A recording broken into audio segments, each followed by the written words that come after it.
Hi hello అండి. నా Raavan boss part 67. ఆశ్చర్యంగా అతని వంక చూస్తూ ఉండిపోయింది ఆద్య. మెల్లిగా ఆమె చెవిలో చెప్పు అన్నాడు. అతను అలా అడిగినా చెప్పాలని మనసు ఆరాటపడినా తెలియని భయం ఏదో మనసును చిట్టేయక ఎవరు ఏమీ అనలేదు అంది తలని కిందకి దించుతూ. నిజం చెప్పు అన్నాడు వెంటనే ఆకాష్. నీకెందుకది అబద్ధం అనిపిస్తుంది అంది సూటిగా చూస్తూ. ఎందుకంటే అని ఆమె కళ్ళలోకి చూస్తూ మళ్ళీ టక్కున దించి, అంటే నువ్వు వాడికి తప్ప ఇంకెవరికి భయపడవు కదా అని అన్నాడు నసుగుతూ ఆకాష్. ఏంటి అని గుర్రుగా చూసింది ఆద్య. ఆ ప్రశ్నతో ఆమె కేసి చూసి, నీకు నేను తప్ప ఎవరన్నా భయమే కదా అన్నానంతే అంతే అన్నాడు స్పష్టంగా. నాకు నువ్వే కాదు ఎవరన్నా సరే భయం లేదు అంది ఆమె గంభీరంగా. ఆ మాటతో ఆకాష్ చిన్నగా నవ్వి ఆమె చెవికి దగ్గరగా జరిగి, నిజంగానా? నిశ్శబ్దంగా గాఢంగా వినిపించింది అతని గొంతు.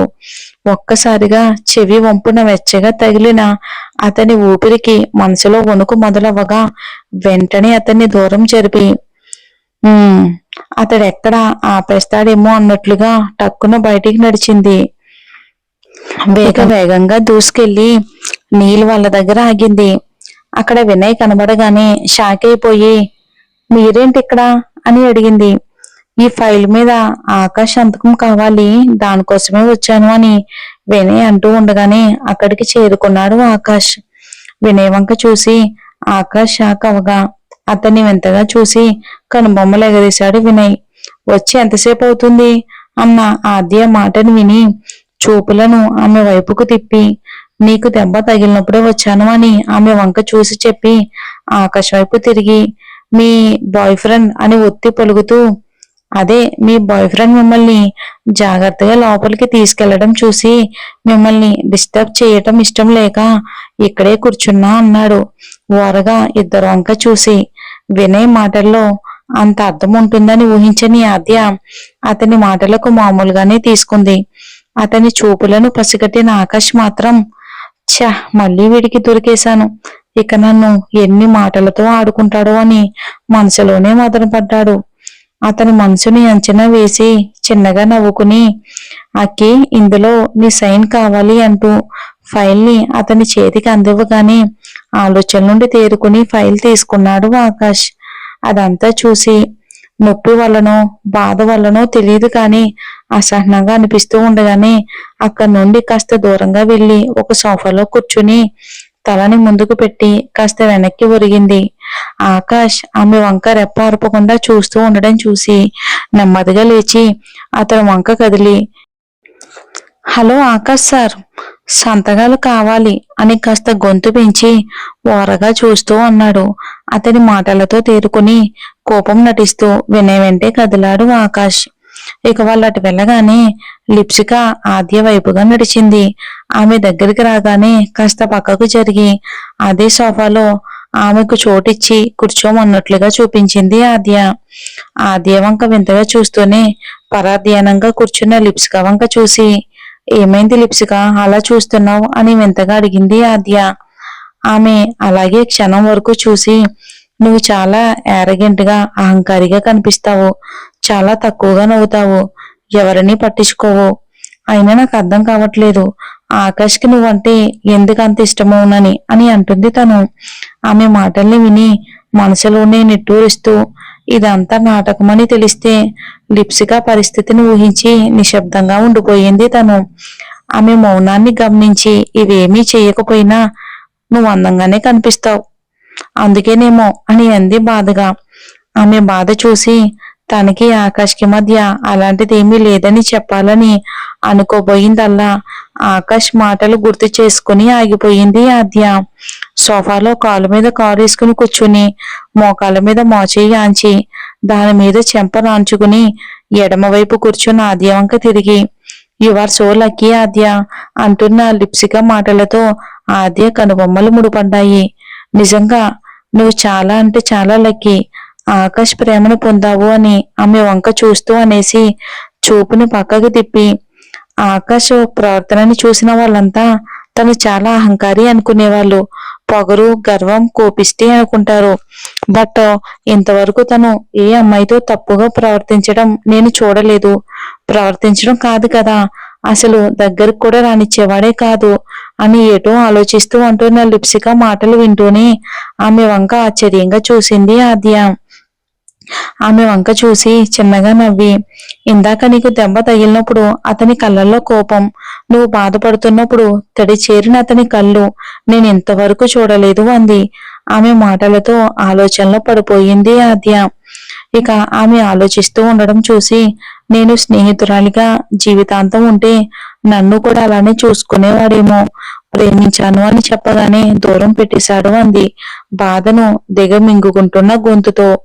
మళ్ళీ క్షణం ఆగి చిన్నగా నవ్వి, అయినా నాకు మనసులో ఒకటి పెట్టుకుని పైకి ఒకటి నటించడం రాదు. తనని ప్రేమించాను అని చెప్పకుండా ఉండలేకపోయాను. చెప్పిన మరుక్షణం తను నాకింక లేడు. చాలా రోజులు బాధపడ్డాను, ఏడ్చాను, అరిచాను. ఎందుకంటే కనీసం నాకు కారణం కూడా చెప్పలేదు. తను నేను చస్తానని బెదిరించాను. అప్పుడు చెప్పాడు నీ గురించి అని అనగానే ఆద్య కళ్ళు తీక్షణంగా చూశాయి. నువ్వంటే తనకి చాలా ఇష్టం ఆద్య. మీ మధ్య గొడవ జరిగి విడిపోయారు అని చెప్పాడు. ఇక ఆ గొడవ ఏంటో నాకు తెలియదు కానీ తనని ఎప్పుడూ ఇలా ఒంటరిగా వదిలేయొద్దు. నువ్వు లేని ఆకాష్ని చూసినా నాకు ఎప్పుడూ అనిపించలేదు కానీ ఆ రోజు తనని చూస్తూ ఉంటే అనిపించింది. నువ్వు కనుక లేకపోతే తను పిచ్చివాడైపోతాడేమో అని అంది లిప్సిక. ఆమె మాటలతో ఆకాష్ని చూసేందుకు తల తిప్పడానికని ప్రయత్నించింది. మళ్ళీ గాయం గుర్తుకు రాగా పూర్తిగా వెనక్కి తిరిగి వినయ్కి అసలు విషయం గురించి నచ్చ చెప్పుతూ ఆపసోపాలు పడుతున్న అతన్ని చూడగానే తెలియకుండానే ఇక పెదవులు విచ్చుకోగా మనసులోనే నవ్వేసింది తను. అంతలోనే మరో అనుమానం ఆమె నవ్వుని చెదిమేసింది. అదంతా అబద్ధం కదా, ఆకాశ జీవితంలో నిజంగానే మరో అమ్మాయి ఉందేమో. అతను అంతలా అబద్ధం చెప్పడం ఆమె ఎప్పుడు వినలేదు కాబట్టి అదంతా నిజమేనా? అతని జీవితం గురించి ఆమెకేం తెలుసు? తెలుసుకోవటానికి ఆమె ఎప్పుడు ప్రయత్నించింది? అలా ప్రయత్నించకపోవటానికి అతనే కారణం కదా మరి. నీ స్థానంలో నేనుంటే చాలా బాగుండేది, బట్ అది ఇంపాసిబుల్. పోనీలే, తను హ్యాపీగా ఉన్నాడు కదా, ఎనఫ్, చాలు. ఇక తృప్తిగా ఆకాశంక చూస్తూ అంటున్న లిప్సీ మాటలతో ఆలోచన నుండి తేరుకుంది ఆద్య. కొన్నిసార్లు ప్రేమ ఎంత కఠినంగా ఉంటుంది అంటే అది మన మెదడు మనసుతో పోరాడేలా చేస్తుంది. మన మాట వినని మన ఇంకో రూపాన్ని సృష్టిస్తుంది.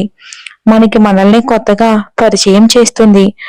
నిజాలను, నియమాలను అన్నిటినీ మర్చిపోయి మనకి సొంతంగా ఏది మిగలకుండా అన్నింటినీ తన వశం చేసుకుంటుంది.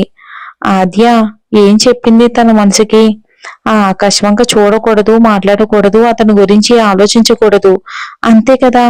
అందులో ఒక్క ఆదేశం కూడా ఆమె మది వినడానికి సిద్ధంగా లేదు. మరోసారి వాస్తవాన్ని గుర్తు చేసుకుంది తను. ఎట్టి పరిస్థితిలోని జరగని ఓ విషయాన్ని తను కోరుకుంటుందని మనసుకి నచ్చ చెప్పుతుంది. మదిని హెచ్చరించింది. గాఢంగా ఊపిరి తీసుకుని ప్రశాంతంగా నిశ్శబ్దంగా నవ్వేందుకు ప్రయత్నించింది. వినయ్కి విషయం అంతా అర్థమయ్యేలా చెప్పి అనుకోకుండా అటుగా చూసిన ఆకాశం లిప్సిక ఆద్య తన వైపే చూస్తూ ఉండడం చూసి ఆమె తనను పిలుస్తున్నట్లుగా వినిపించి లేచేందుకు ప్రయత్నించిన వాడల్లా వినయ్ ఉన్నాడని గుర్తొచ్చి ఆగిపోయాడు. అది గమనించిన వినయ్, నీ గర్ల్ ఫ్రెండ్ వదిలి క్షణం కూడా ఉండలేకపోతున్నావా అని నవ్వుతూ వినయ్ అన్నాడు. కోపంగా చూసిన ఆకాశవంక చూసి అదేలేరా డమ్మీ గర్ల్ ఫ్రెండ్ అని మళ్ళీ నవ్వాడు. ఇక అతనేమీ అనలేక తలని అడ్డంగా ఊపుతూ సంతకాలు పెట్టిన ఫైల్ ని అతని చేతిలో పెట్టి ఇక వెళ్ళమన్నట్లు చూసి ఆద్య వాళ్ళ దగ్గరికి వచ్చేశాడు ఆకాష్. ఆద్య అటు చివర, లిప్సికి ఇటు చివర కూర్చుని ఉండడం చూసి ఆద్యని ఆమె వైపుకు జరగమన్నట్లుగా చూశాడు. అతని చూపులు అర్థమైనా జరగనన్నట్లుగా చూసి మధ్యలో కూర్చోమన్నట్లుగా కళ్ళను కదిపింది ఆద్య. ఆమె చూపులు తెలిసి ఏదో అనబోతూ ఉండగానే నా పక్కన కూర్చున్నంత మాత్రాన ఏమీ కరిగిపోవులే అని అంది లిప్సిక మూతి తిప్పుతూ. ఇక చేసేదేమీ లేక ఇబ్బందిగా మధ్యలోనే కూర్చుని ఆద్య మీద కోపంతో రగిలిపోయాడు. అతని కోపం అర్థమై పొగరుగా కనుబొమ్మలు ఎగరేసింది ఆద్య. ఆమెను చూసి నన్నే ఇరికిస్తావా? నీ సంగతి చెప్తా అని మనసులోనే అనుకుని ఆమె భుజం మీద చెయ్యేసి దగ్గరికి లాక్కున్నాడు ఆకాష్. ఒక్కసారిగా ఉలిక్కిపడి తలెత్తి చూసింది. ఆకాష్ నవ్వు కనిపించగానే కావాలని చేస్తున్నాడని అర్థమై ఇక స్పందించే లోపే మళ్ళీ ఆకాష్ ఆమెను బలంగా అదుముకుంటూ ఊపిరి ఆడకుండా చెయ్యేశాడు. ఇక చేసేదేమీ లేక అతని చేతి మీద గోళ్లతో గట్టిగా గిల్లింది. దాంతో చిన్నగా అరిచి ఆ అరుపు లిప్సీకి వినబడకుండా కవర్ చేయడంలో మునిగిపోయాడు ఆకాష్. సరిగ్గా అదే సమయానికి మళ్ళీ పృథ్వీ నెంబర్తో ఫోన్ మోగింది. అది చూడగానే తెలియని కంగారు మొదలై ఆకాష్ పక్కనే ఉన్నాడు అనే భయం, ధైర్యం ఒకేసారి చుట్టుముట్టగా ఫోన్ కట్ చేసింది. మళ్ళీ మోగింది ఫోన్, మళ్ళీ కట్ చేసింది. మళ్ళీ మూడోసారి కూడా ఫోన్ రింగ్ అయ్యింది. ఆకాష్ లిప్సిక ఆమె వంక వింతగా చూడగా ఇక తప్పగా కాస్త దూరంగా నడుస్తూ ఫోన్ లిఫ్ట్ చేసింది. నా ఫోన్ కట్ చేసేంత సాహసం ఇంకోసారి చెయ్యకు అని గంభీరంగా కోపంగా వినిపించింది అతని గొంతు. ఒక్కసారిగా ఆమె మనసు శరీరం వణికిపోయాయి. నేను ఆఫీసులో ఉన్నాను, ఒళ్ళంతా చెమటలతో తడబడుతూ చెప్పింది. అది వినగానే నిన్నెవడు ఉద్యోగం చేయమన్నాడు ఇప్పుడు? హాయిగా నన్ను పెళ్లి చేసుకుని నా పిల్లలకు తల్లిగా నా పక్కనే పడుండు చాలు అన్నాడు పృథ్వీ. అతన్ని పెళ్లి చేసుకోవడమా? ఆ ఊహే చాలా భయంకరంగా ఉంది. అతనితో పిల్లల్ని కనడమా? ఒక్కసారిగా ఆద్యకు గుండె జల్లుమంది. పె పె పెళ్ళ అని మనసులో అనుకుంటూ ఉండగానే పైకే అనేసింది. ఆ పెళ్ళే, నాతో నీకే. దీన్ని దీన్ని ఆ దేవుడే తలుచుకున్నా ఆపలేడు అన్నాడు పృథ్వీ కోపంగా. ఆద్య మనసు పడుతున్న వేదన అంతకంతకు పెరిగి పృథ్వీ మాటలు వింటున్న కొద్దీ జీవితం మీద విరక్తి పెరిగి మెదడు చావు కంటే పెద్దదాన్ని ఎదుర్కోవటానికి సిద్ధపడే కార్యక్రమంలో ఆమెకు మీనా గుర్తుకు రాగా, మీకు మీకు పెళ్ళి అయిపోయిందిగా, మీనాతో ఆమెను మీరు ప్రేమించారుగా అని అంది ఒక్కో అక్షరాన్ని కూడా తీసుకుంటూ. ఆమె మాటలతో ఒక్కసారిగా మండిపడిపోయాడు అతను. కళ్ళు ఎర్రబడ్డాయి, పిడికిలి బిగుసుకుంది.